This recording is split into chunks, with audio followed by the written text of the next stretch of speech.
Hi guys, good morning. Welcome back po sa ating channel, The Green Family. So today guys, I'm so very excited guys. Today is Monday.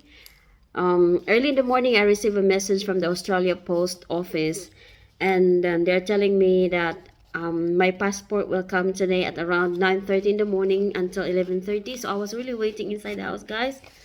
I was doing a little bit of cleaning inside the house, but then I was waiting for the guy because sometimes guys the post office staff they don't come into the house kasi they have this kanang rules in the post office nga they are not allowed to get inside the house, inside the gate, in case there are dogs, kasi yun ang bago nilang rules ngayon na hindi sila papasok kasi baka may aso sa loob ng bahay. But we don't have any dogs in here because we don't want any dogs. So, yun po guys. I already teared my the envelope guys. So, kararating lang.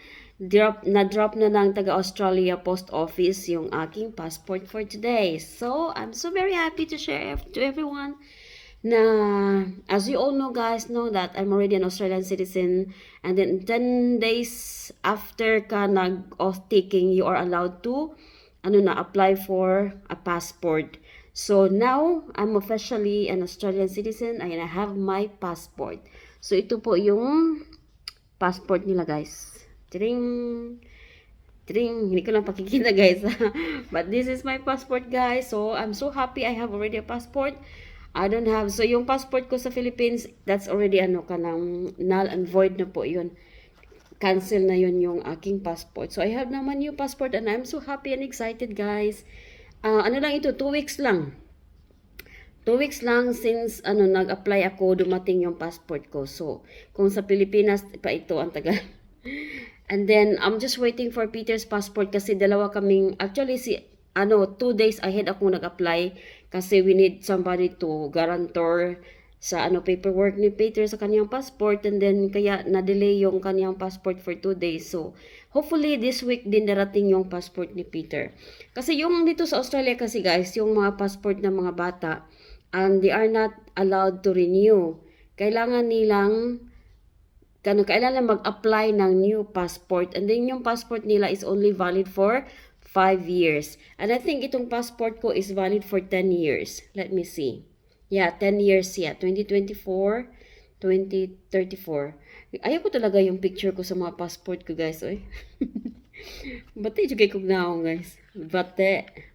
So, ang ganda ng ng kailang passport, guys. May mga different, like the Sydney Opera, the bridge, the Sydney Bridge, mga different yung kanilang passport, mga different tourist attraction dito sa Australia. Andito yung Blue Mountains. Andito yung mga ang ganda ng passport nila guys. Tingnan niyo guys. May mga yan. Mga na Australia. Yung Uluru, this is Uluru guys. The Sacred Mountain here in Australia.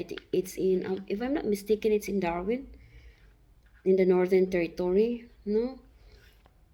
The river. Ang ganda ng passport ng Australia, in fairness. But I think this is the new feature ng kailang passport. Kasi yung passport ni Paul hindi ganito. Walang mga tourist attractions ng Australia. So, yan po guys. Wow, I got my passport.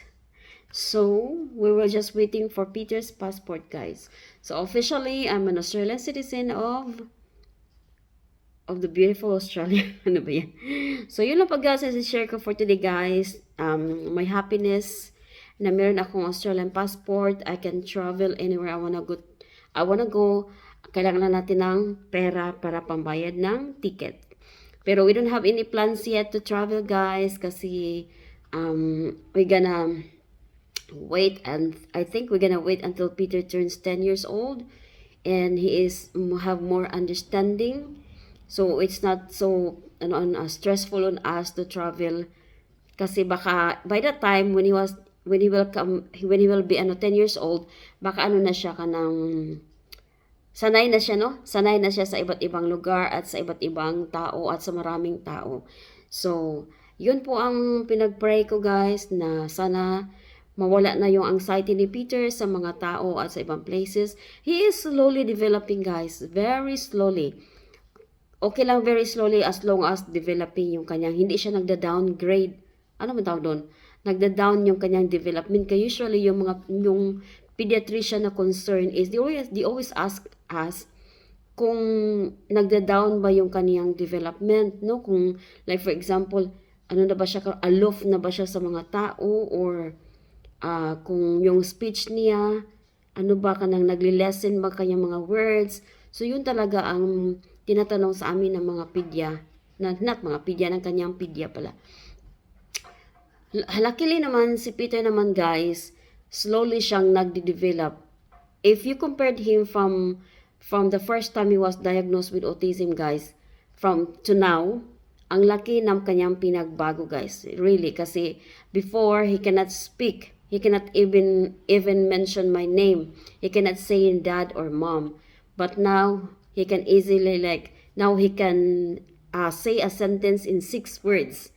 Or sentence in 4 words, like for example guys, at saka very smart siya, very cheeky yung Peter namin guys, kasi one time while I was preparing his while we were preparing for school, kasi school ako talaga nag-prepare sa kanya, so I was combing my hair and then I told him nga to open the window, kasi usually inuutusan ko talaga si Peter guys para maano siya ba, matuto siya, ma-learn siya nga to follow instructions. So, slowly, step by step talaga, inuutosan ko siya. And then, sabi ko sa kanya, while I was combing my hair, Peter, can you please open the window? And he said, Mommy, please open the window. So, he would, kanang throw it back to me. And then I told him, no, Mommy cannot open the window. Mommy is combing my hair. And he took the comb from me and combed his hair. And he said, Mommy, open the window, please. Peter, comb here. So, sinabi talaga niya yun, guys.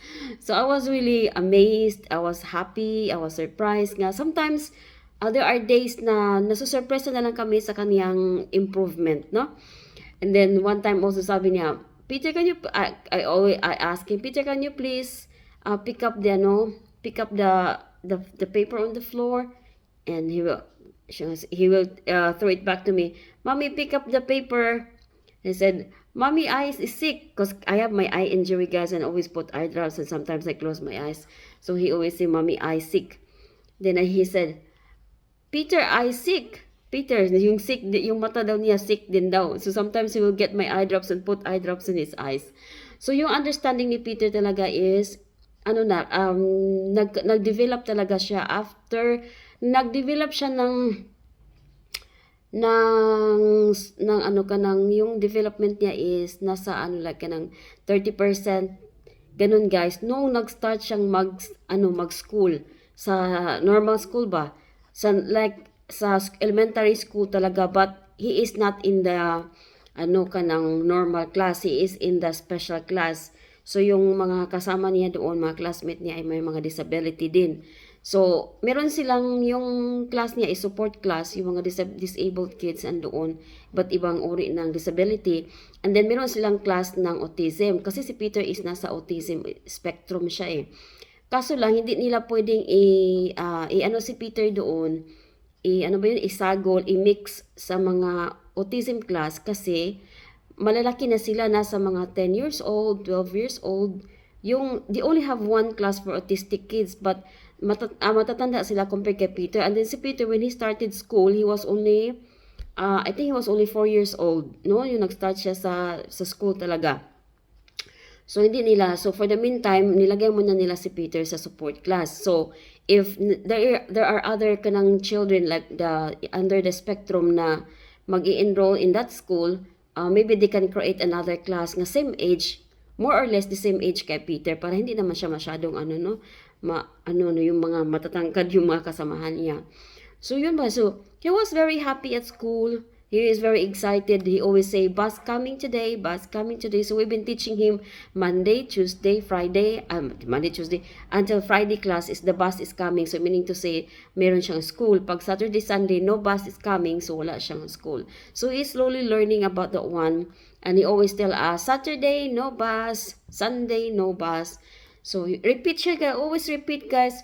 Matatired ka, you will be tired in repeating things, routines. Pero ano siya, sa ano naman siya, very fulfilling naman siya kapag na-learn na niya. Usually, guys, it took a long time for him to learn. Like, it will took a while, like mga 1 year, ganun yung process ng ano niya. But still, he is having his occupational therapy at school. We dropped the speech therapy and then the other behavioral therapy kasi yung funding ni Peter nag-decrease kasi siya eh. So, from last 2 years, malalaki yung funding niya for the therapist. But this year kasi bumaba siya ng more than 60% ang pagbaba ng kaniyang funding sa mga therapist. Although meron din siyang funding for the NAPI kasi nagnanapi pa rin si Peter. And then meron siyang, so yun na po yung funding niya. So now focus muna kami sa occupational therapy kasi yun lang naman ang kaya ng kaniyang budget sa kaniyang fundings. So yun na po guys, yun na po ang pag-share ko for today for my new passport and then for Peter's progress. Thank you very much. Please like po and subscribe to our channel po guys because although wala pa po kaming subscriber until now, but hopefully mainggan niyo akong gumawa ng mga videos, ma-share ko yung life namin dito, yung development ni Peter about autism, yung kanyang pagka-type 1 diabetes guys. So we'll see guys, it depends kung mayroon kaming mga viewers and subscriber, but for this moment guys, wala po kaming subscriber, wala po kaming viewers, but let's hope. Thank you, bye!